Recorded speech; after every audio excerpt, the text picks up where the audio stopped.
streets are empty. The only thing I can see is my own silhouette. I'm getting stronger, step by step. Halo semuanya, kita ketemu kembali pada pembelajaran kita untuk kelas 11. Pada video kali ini kita akan membahas mengenai gelombang bunyi, ya, gelombang bunyi. Baik, sedikit perkenalan mengenai gelombang bunyi yang perlu kita pahami ketika nanti kita belajar gelombang bunyi. Yang pertama, kita akan melihat bagaimana klasifikasi gelombang bunyi dan karakteristiknya. Jadi yang pertama, bunyi sebagai gelombang mekanik dan longitudinal. Pada pelajaran sebelumnya kita mengenal klasifikasi gelombang berdasarkan medium perambatannya ada dua. Jadi ada gelombang mekanik dan gelombang elektromagnetik. Jadi bunyi termasuk ke dalam gelombang mekanik, artinya gelombang yang membutuhkan medium dalam perambatannya. Bunyi juga termasuk gelombang longitudinal. Klasifikasi gelombang berdasarkan arah rambak dan arah getarnya itu ada dua, yakni gelombang longitudinal dan gelombang transversal. Bunyi masuk ke dalam gelombang longitudinal. Gelombang longitudinal artinya gelombang yang arah rambak dan arah getarnya itu sejajar. Jadi itulah masuk klasifikasi gelombang bunyi. Baik, bunyi yang kita dengar dalam kehidupan sehari-hari merambat melalui udara. Pada dasarnya medium perambatan bunyi berupa boleh bunyi merambat melewati zat padat, zat cair maupun gas. Tetapi untuk secara umum cepat rambat bunyi di udara itu sama dengan 340 meter per sekon. Kalau nanti dia dikasih tahu besar cepat rambat bunyi itu secara umum 340 meter per sekon.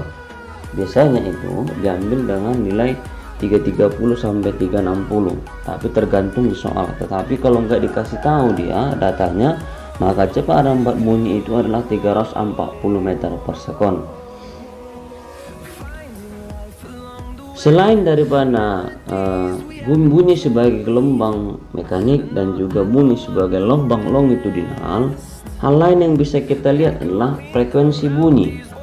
Jadi berdasarkan frekuensinya, bunyi diklasifikasikan atau dikelompokkan atau dibedakan menjadi tiga. Apa yang dikenal dengan nama infrasonik, audiosonik, dan ultrasonik. Apa itu infrasonik? Jadi bunyi yang masuk kategori, jadi kalau kita buat dalam bentuk apa dia? Garis bilangan. Nah, ini 20 Hz. Inilah infrasonik. Jadi bunyi yang lebih kecil dari 20 Hz. Apa yang bisa mendengar itu gajah. Gajah bisa mendengar sampai lebih kecil dari 20 Hz. Lalu yang kedua di antara 20 Hz sampai dengan 20.000 Hz. Dia. Ini yang dikenal dengan nama audiosonik ya. Audiosonik.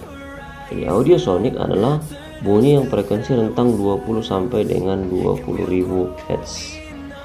Nah, manusia berada pada kategori ini. Manusia normal bisa mendengar di antara 20 Hz sampai dengan 20.000 Hz. Manusia lah contohnya. Sedangkan untuk bunyi yang ketiga dari lebih besar dari 20 Hz itu adalah kelompok bunyi ultrasonik, artinya frekuensinya di atas dari 20.000 Hz. Apa yang bisa mendengarkan sampai 20.000 Hz? Itu adalah contohnya adalah kelelawar. Lalu bagaimana bentuk kecepatan bunyi? Kecepatan bunyi secara umum itu adalah hasil bagi jarak dengan waktu, ya, hasil bagi jarak dengan waktu. Kalau kita tuliskan V sama dengan jarak per waktu, dimana jarak itu untuk panjang gelombang namanya lambda dan waktu untuk satu lambda itu namanya periode. Maka V sama dengan lambda per T periode. T itu ganti menjadi 1/f dapatlah P sama dengan lambda dikalikan F, dimana F adalah frekuensinya. Itulah rumus cepat rambat bunyi secara umum, ya, secara umum. Baik, Untuk cepat rambat bunyi pada zat cair, ini dirumuskan dengan V sama dengan akar dari B per rho. B itu adalah modulus bulk zat cair. Ya, kalau di zat cair namanya modulus bulk, kalau di zat padat namanya modulus elastis atau modulus Young, seperti yang kita pelajari sebelumnya. Rho 0 itu adalah massa jenis zat cair. Untuk cepat rambat bunyi pada zat padat itu dirumuskan dengan V sama dengan akar dari E per rho. Jadi B untuk zat cair, E untuk zat padat. Untuk cepat rambat bunyi pada zat gas, di mana nilai V sama dengan akar dari, ini ada tetapan Laplace atau konstanta Laplace dikali dengan P0, itu tekanan gas, per rho 0. Rho 0 itu tadi adalah massa jenis. Jadi kalau massa jenis di sini adalah massa jenis gas. Kalau tadi sini massa jenis zat padat, ini massa jenis zat cair. Lalu dalam bentuk lain, laju bunyi dalam gas juga dapat dinyatakan dalam hubungan dengan suhu mutlak gas, yaitu sebagai berikut. V sama dengan akar dari tetapan atau konstanta Laplace dikalikan dengan R dikalikan dengan T per M, di mana R adalah tetapan umum gas, nilainya 8,314 Joule per mol Kelvin. Lalu M adalah massa mol gas, lalu T adalah suhu mutlak gas, dan ini adalah konstanta Laplace. Lalu bagaimana contoh yang bisa kita lihat untuk menentukan besar cepat rambat bunyi di salah satu medium? Contoh misalkan seperti ini. Jika modulus bulk raksa diketahui adalah 2,8 kali 10 pangkat 10 Newton per meter kuadrat dan massa jenisnya adalah 13.600 kg per meter pangkat 3, hitunglah kecepatan gelombang bunyi pada raksa tersebut. B sama dengan 2,8 ya kali 10 pangkat 10 Newton per meter kuadrat. Rho sama dengan 13.600 kg per meter pangkat 3, maka V sama dengan akar dari B per rho.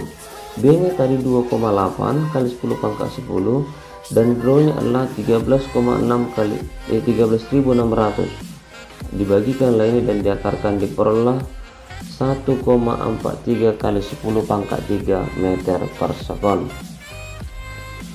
Selanjutnya kita akan melihat satu contoh lagi. Ini dia penggunaan rumus daripada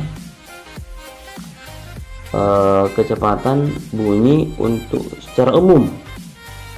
Jika sebuah kapal akan mengukur kedalaman laut dengan mengirimkan bunyi ke dasar gelombang, jika setelah 2 sekon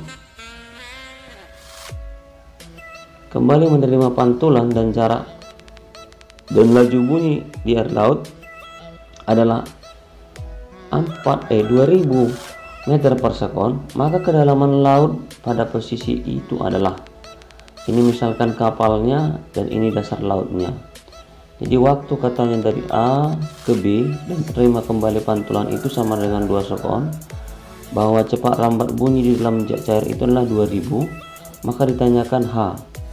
Berarti V sama dengan X per T, di mana H itu adalah X ya, tingginya kita misalkan H per T.